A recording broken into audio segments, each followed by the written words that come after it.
almost impossible things to do in life. And if not impossible, is one of the hardest, is the fact that you can't erase your past. Your past cannot be erased. There are some certain people, obviously, who, after going through a traumatic experience, they'll forget their past. Their brain will shut off or erase or block it off. They'll have a mental block. But more or less, you cannot erase your past. And the past is not anything bad, although when we talk about the past, we always the initial part that goes when you're talking about your past is the bad things, what you did that you shouldn't have done, and so the past kind of becomes your story.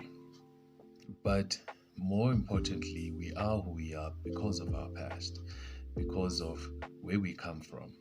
Um, the accent that you are using, for the most part, unless you are faking it one, it is a product of your environment, of where you come from.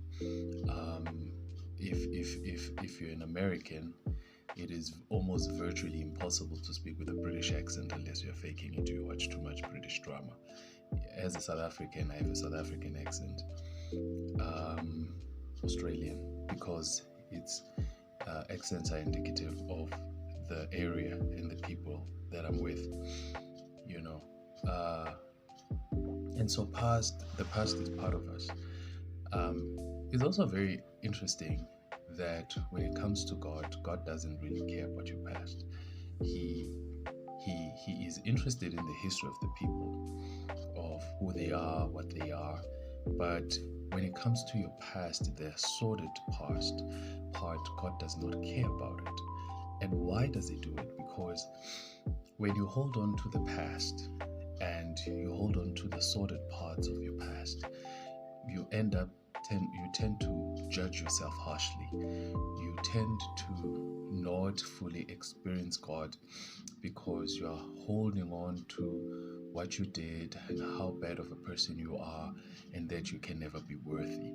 Sometimes our past, as we go through life, it almost we almost put ourselves out of contention for good things because we think a past, because of what I've done, of who I was, I do not deserve good things.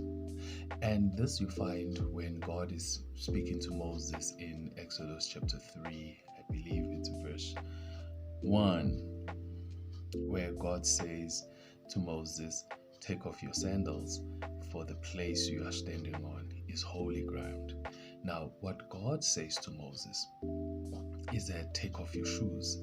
Now, shoes, as we all know, although nowadays we live in tarred places, but in times of antiquity, shoes were a proper signal of where you've been because they were dusty, they were dirty, and everything. So that is why when you visited somebody's house, the first thing they did was they will remove your shoes and they will wash your feet because you were likely carrying dirt from all over the place and people didn't want it in their homes, and so that's why they would wash your feet.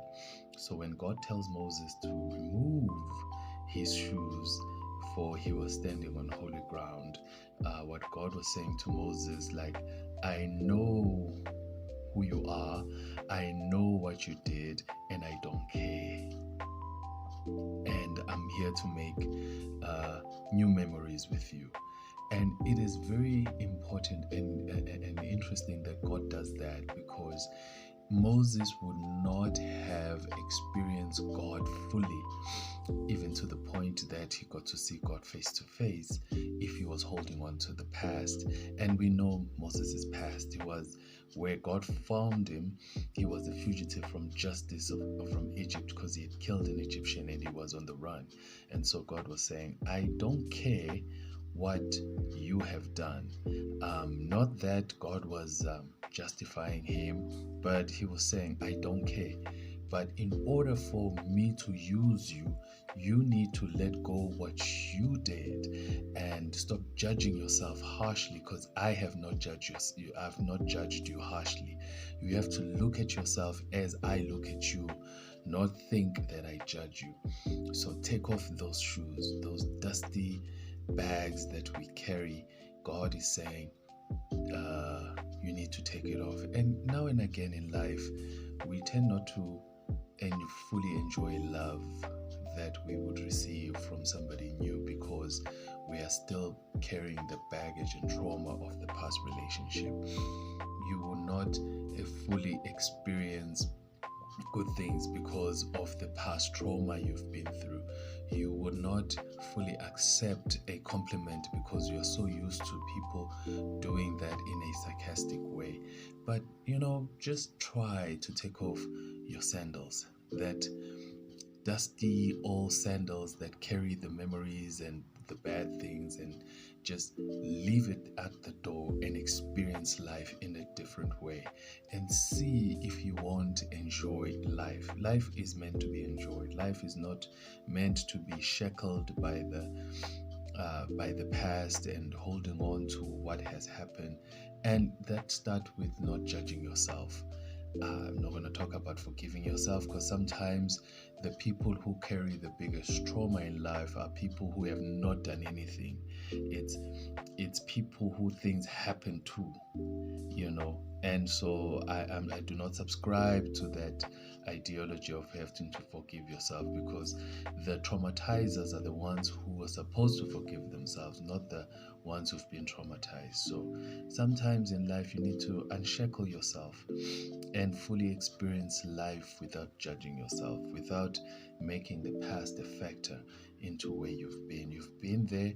Thank God you survived. There's a new possibility to love, a new possibility to a new career, a possibility of a new friendship, a new area, and you can't experience it while you are holding on to the past. It's just a thought, and see if I can share it with you and see if you can't enjoy it. Have a good day.